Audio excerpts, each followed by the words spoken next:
out to reassure the Kenyan government that it stands by its commitment to not to undertake any unilateral activities in the disputed parcel of land until the International Court of Justice renders its judgment, and that when the ICJ renders its judgment, they will fully respect and comply therewith. This follows a scuffle between the two countries over a strip of sea of the Indian Ocean, a harbor of oil and gas, and as Christine Kamau now reports, this could be the latest turn of economic and diplomatic war to restate sovereignty and economic muscle.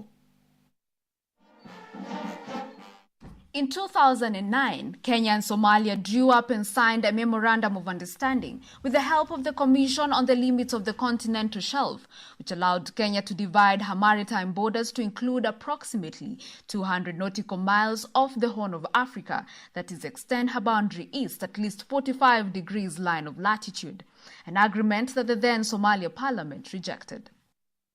The area of contention is a triangle strip on the Indian Ocean, about 100,000 square kilometers or 62,000 square miles. The area of contention is a triangle strip on the Indian Ocean, about 100,000 square kilometers or 62,000 square miles.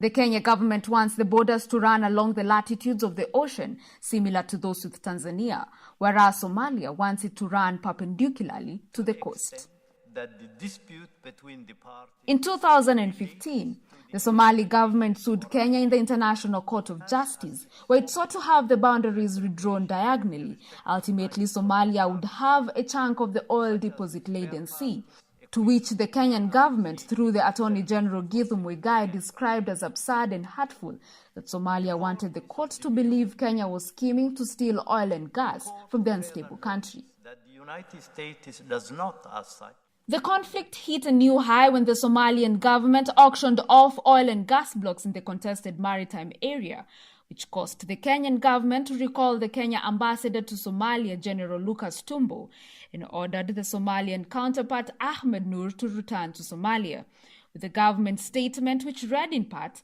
as aggression against Kenya's sovereignty, which will be met with resounding rejection by all sovereign Kenyans.